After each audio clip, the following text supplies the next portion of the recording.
feel sickened that her life was taken, and that her voice has to be heard in death.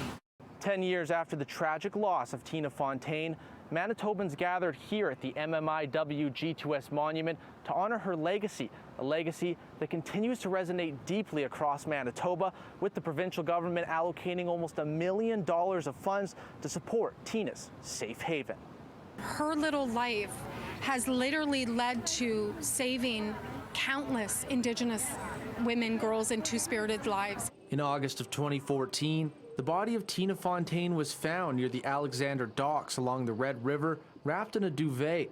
Her murder sparked outrage across the country and was the start of the MMIW G2S movement in Canada, which ultimately led to a public inquiry 2 years later. She knew how much she was loved and still is, because everyone that knew her knew the real Tina. Now 10 years later, Minister of Families Tina Fontaine announced $986,000 in combined federal and provincial funding to Dedenaway-Amaganog and Dawad. 3 years ago, I remember making her a promise. I said at the 10-year anniversary, Thelma, I said, I will organize something in the city at the monument in honor of Tina. The funding will support programming at Tina's Safe Haven, a 24-hour drop-in center for at-risk youth aged 13 to 24. $400,000 will come from the National Action Plan to End Gender-Based Violence, and close to $600,000 from the province will go towards supporting the operating costs and programming.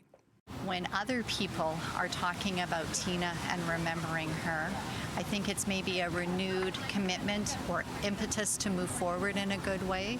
She's never far from mind, though. I speak her name every day. Jerry Lee Pangman recently marked the 10-year anniversary of the death of her sister, Jennifer McPherson from Peguis First Nation, who was killed by her husband after they moved to British Columbia. She is glad that the voices of Indigenous families are finally being heard.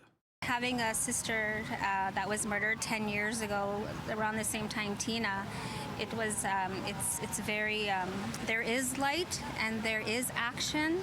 In Winnipeg, Mitchell Ringos, City News.